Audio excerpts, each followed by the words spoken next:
All right, thanks for making the Locked On Ole Miss podcast your first listen every day. We are free and available wherever you get your podcast, including YouTube. Do me a favor and subscribe to the YouTube channel. Hit the bell for notifications of new videos whenever they go up, which happen quite frequently. And, of course, comment and upvote the video itself. Participate in the conversation. This channel is all about commentary and perspectives, and we're going to add another perspective into the Ole Miss thing. Stuart Stevens is joining the show. He's done a little bit of political work over the years, but we're not going to get in the weeds on that. But how you doing, Stuart? I'm doing great, man. It's great to be here. Thanks for asking me to the party. Yeah, it's a lot of fun, especially in a good year like Ole Miss is having. I think they're 16-3 over the last 2 years. I mean, that's, for lack of a better word, that's Vaught-esque in Ole Miss circles. So we're kind of living a little good period of Ole Miss football, don't you think? Yeah, I think the golden age of sports is the first time you become interested in a team and follow it. And the golden age of Ole Miss football for me is that 62 era, the Vaught era. That's when I was a kid growing up in Jackson, and my dad and I used to walk to the games that were in Memorial Stadium from our house over in Belhaven. And those were the gods of mine, that team and those incredible run they had. So it's wonderful to see Ole Miss on this kind of streak. It's great for Oxford. It's great for the whole state, and for the various fan base spread around the country. It makes us feel better every day waking up. Okay, if you were in Belhaven and at that time period you were Ole Miss football, I've got a question for you. Did you attend the Jackson Massacre?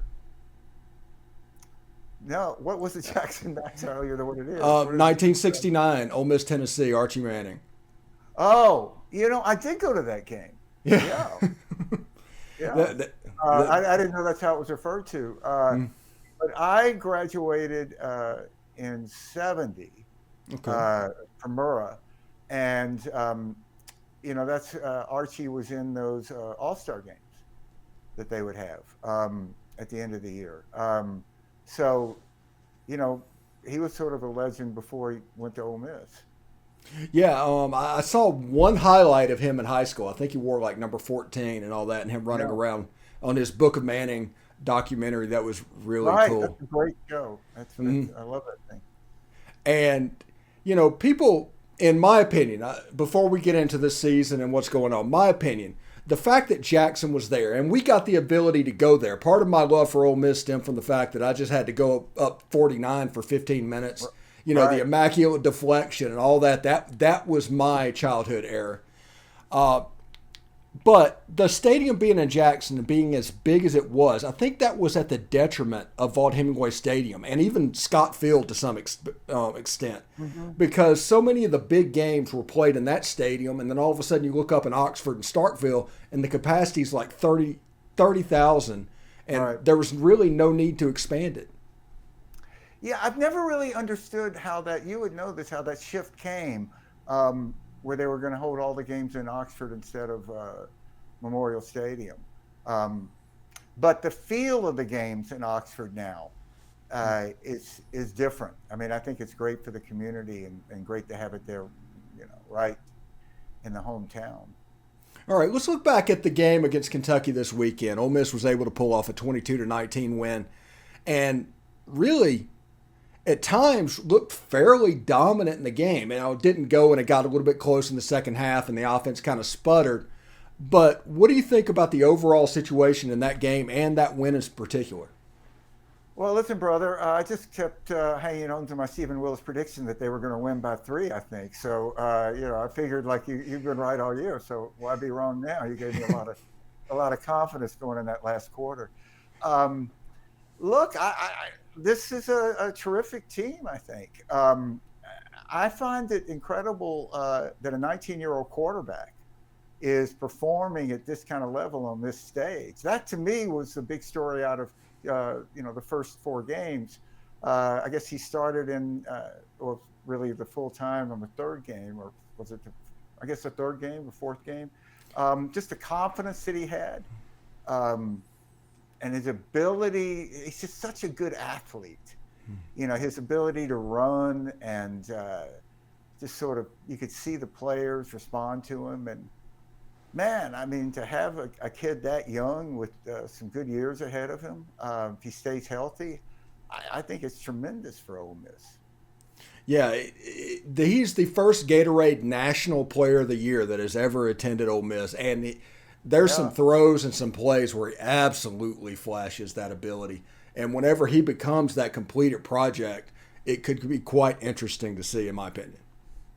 Yeah, you've talked about this, and I found it really interesting. But how the entire game has changed, what it must be like to take, what is half the team is transfers now or something? It's about 40 players or something. Yeah. Yeah, I mean, I just, as a feat of sort of team building and coaching, that just seems to me to be such a high difficulty to bring all these kids together from different systems, to buy into your system, to buy into each other and really perform as a team. Man, I just think it's a very different job than what coaching traditionally has been.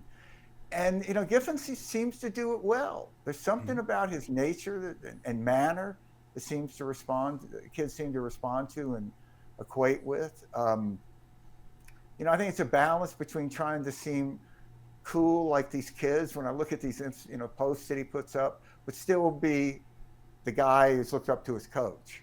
It's not like you're trying to be just a cool dad who wants to just be accepted. And he seems to have that sweet spot. He seems very comfortable in himself now.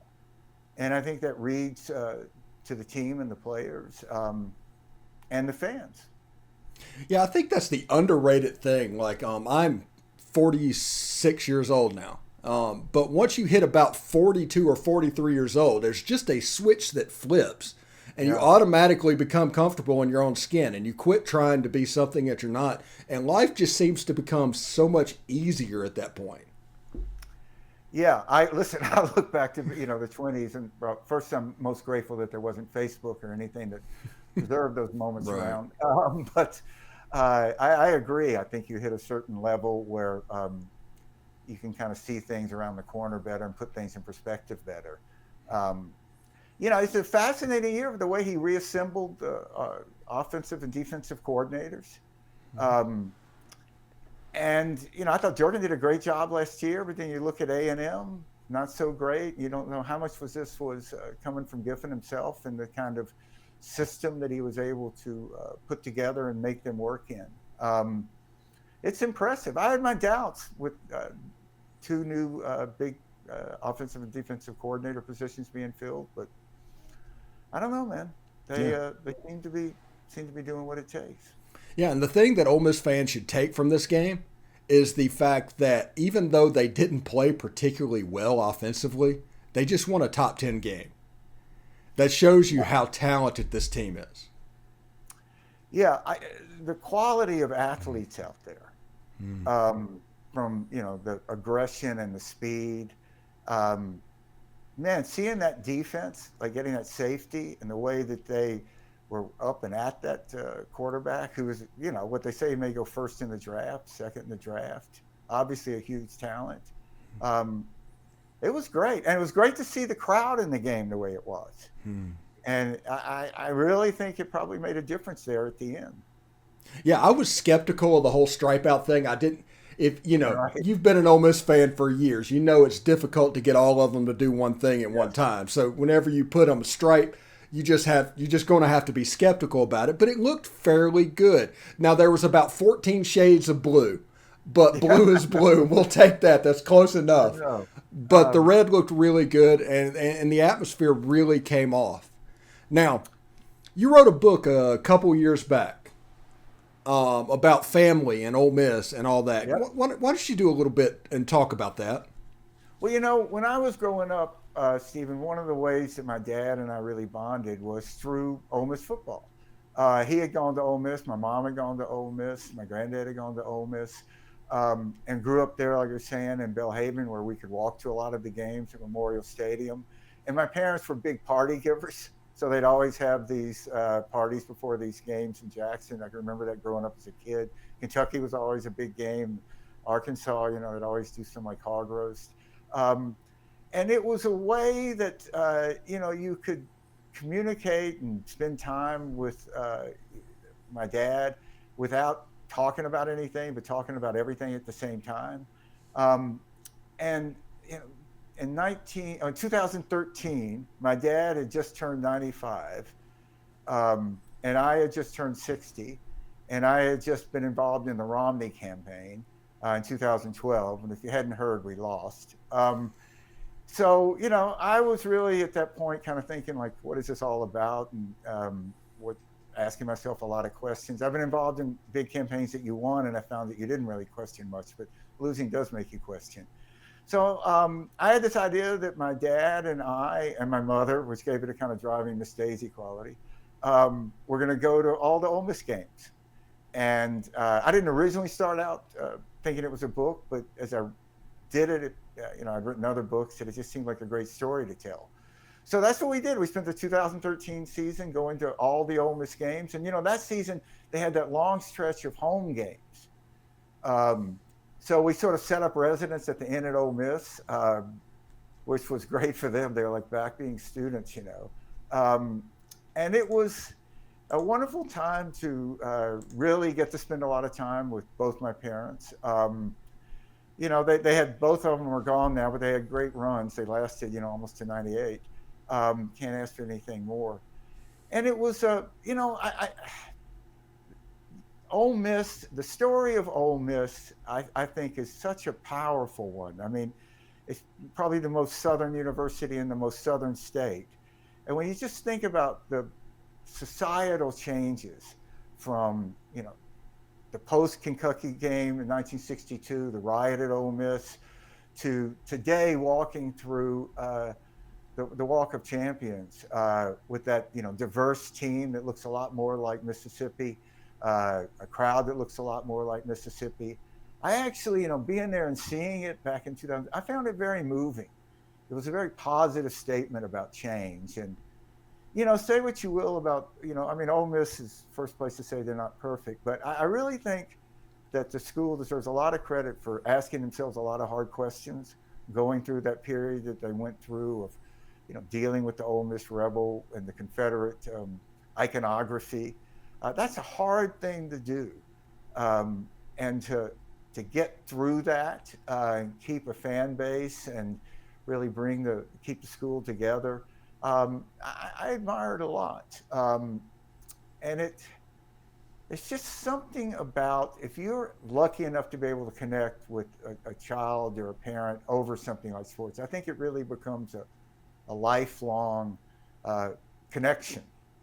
I mean, I went on to college. I didn't go to Ole Miss. I went to college later, and I lived mostly outside of Mississippi. But I don't think there were many Ole Miss games that my dad and I weren't talking all through the game. In fact, I miss my dad every day, but I really miss him the most of these days, particularly when Ole Miss has a great game. It just seems so weird not to be able to share it with him. Yeah, I do the same thing. My dad he's gotten up to the point where he's in his mid-70s. But we're still, like after the Kentucky game, I got the text message from my dad that said Lane Kiffin lucked out. And I was like, okay, Pop, just the way it is, like, okay, Pop. And, but it's really cool. What is the name of the book for anybody that's watching this that might want to go try and find it?